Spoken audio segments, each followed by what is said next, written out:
Hi, my name's Craig. I'm the Technical Manager here at QNAP UK, and today I wanted to cover off our QFile application.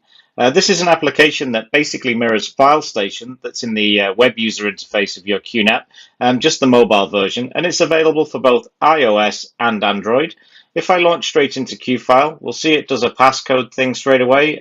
That's set up currently on my device so that it uses Face ID, but you can use PIN codes or fingerprint sensors, depending what your device supports there as well. So by default here, because I've got the app signed in with my QNAP ID, it's showing all the different NAS and devices that I already have signed in with that QNAP ID. By default, this would be fairly empty, and the option is at the bottom there to add a NAS. Now, when you click Add NAS, it will go off and scan your network to look for any NAS that it can find. Now, so long as your phone is connected to Wi-Fi to the same network that your QNAP is connected into with a network cable, it will find it. Don't worry if they're not both on Wi-Fi. So you can just tap on which NAS it finds, and then you can type in the password and a different username if you wish, so that you can gain access. And if you've changed any of the default ports around or done any special settings, you can tap the advanced option there so that you can type in some custom options to connect to your NAS. If I just cancel out of this and go back to the full list, the option I'm going to select is the very top one, which is the TVS-H1288X. So if I tap straight into that, it will bring me straight to a listing of all the shares that the account has access to. I'm signed in as admin, so I've got access to absolutely everything. So if I was to say click into a folder like the public folder, we can see that I've got some different files and folders that I can click into. Another cool option that you can do as well is you can actually add things to a favorite folder list. So in this side menu here, there's a favorite section, and currently mine's empty. So if I was to go back to the public folder there, maybe I want to add that backup one folder to the favorite folder list. So I can just tap on that and I can click on the add to favorites option there at the top of the others section. So that now if I ever want to gain access to that, I can go straight into the favorites folder list there and it will take me straight there. Very quick and easy way to get back to the main view there. Along the top there, we do have different options, so you can change the view. So at the top right with the 4 squares, you can change the layout of how it looks. We've also got a couple of options there so that you can effectively stream content from the NAS to different devices. So if I tap the one with the sort of wireless symbols in the bottom left corner, I'm just going to find the Shield Android TV that I have on my network so that I could play files to that one. If you do have other network media players, they can come up in the other option as well, so you can also refresh that list if you've just turned it on. Some other options in the left-hand side menu as we scroll down is auto upload. So you might have seen that happening already at the top of the screen as I've been browsing around.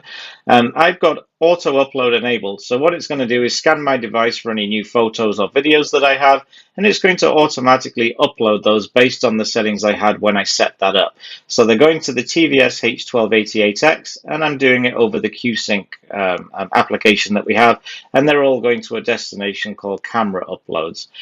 So you've got some options here for background uploading. So if the app is closed, it will try its best to do the upgrades.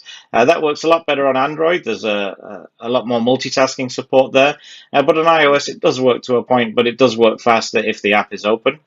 You can choose to keep the original file name, and if there is a duplicate file name, what's the conflict policy, so you can either rename or skip the file. If it's an iOS device and it does the live photos with a little bit of motion with the still video, you can choose it to upload the photo only, or the photo and the video that goes with it. And with the Apple devices as well, they use HEIC as a picture format. It's a high efficiency codec that they use. And you can choose to upload it in that file format. You can do JPEG, or you can even use both options if you want to. So there's 2 different selections there that you can select for that. You can also have it set to only upload when charging, because sometimes it can be a big task, especially the first upload of all your pictures when you first set this up. Only auto upload if I'm connected to Wi-Fi, and you can hide the status bar if you wish so that the auto upload task doesn't keep popping up as you're trying to browse through files. So I'll just enable that one there. So if you go back to the side menu, you've got options down here to manage your sharing links. So if you were to click on a file and do a share link, so if I was to go into the public share and look at this, say PF Sensei, so I can say share download link for that. So even though I'm on a mobile device, I can have a link created direct from my NAS that I can give to somebody. So it's not actually transferring the file through the mobile device. So you can choose to set that up there as well. I've already got one. So if I go back to the sharing links, we should see one that I've already got set up. So there's an Ubuntu ISO that I've got, and that's showing me that it's shared, and it's showing me when it will expire, the size of it, and who actually shared it. And if you tap the three little dots, you get some options where you can have your NAS email a copy of that link, you can copy the link itself, or you can delete the link so that it's no longer sharing. You don't have to log into the NAS web interface to disable these links. You can just tap the delete option there. I'll click confirm, and that says no shared links are available anymore.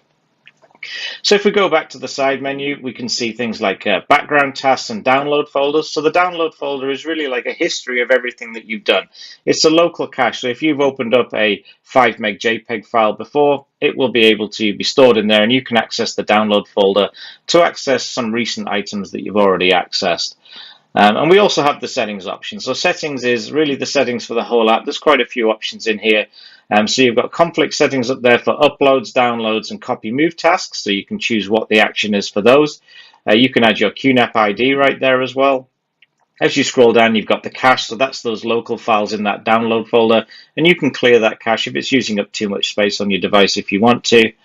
Some general security settings and privacy settings where you can opt in or out of user experience programs as well. And this is where you would also do the setup of auto uploads of the files. So the NAS option there is what I did, and that's the settings that I already showed you in there. With the upload and download policy, you can choose to have it only work if you're on Wi-Fi. The live photos were options that we selected already for the auto upload, but this can also apply to manual uploads as well. And then it shows you the download folder. So it shows you the size allocated to that download folder for a local cache copy of the different items that you have. The lowest size is 500 meg, but you can change it to different options, whichever suits you best. Again, if it does get too big, you can always clear the cache to empty that out. When you're browsing photos, you can choose to have it as thumbnail size or the original size. So you've got some different options there as well. And you can also have hidden files shown. So any hidden files or folders that are on the NAS, you can choose to display those there just by changing that box around, as well as the recycle bin. So if you wanted to recover accidentally deleted files, for example, they would be in the recycle bin. So you can have that enabled there as well. And you've got options to share from other apps and other NAS devices, so you can choose Setup Now, and you can choose which NAS that you want to upload files to. And at the bottom, you can reset the Do Not Notify Me Again prompt. So the very first time you do a task, it will give you an option to not remind you again about the different options. You can auto-select which option. So down at the bottom, we do have an option to reset those if you want it back to the default option. Okay, so that's really everything in our QFile application. It's a very easy application, and there's options to refresh folders on the fly. You don't have to go out and back into different folders as well.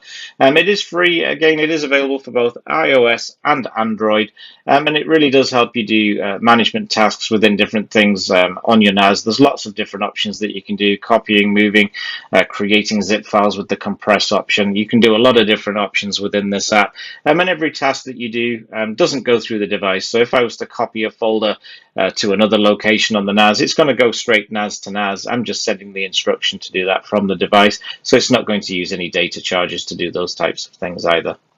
Hopefully you found that useful. If you do have any questions, please do ask them in the comments below, and we'll get back to you as quick as possible. Okay, thanks a lot for watching.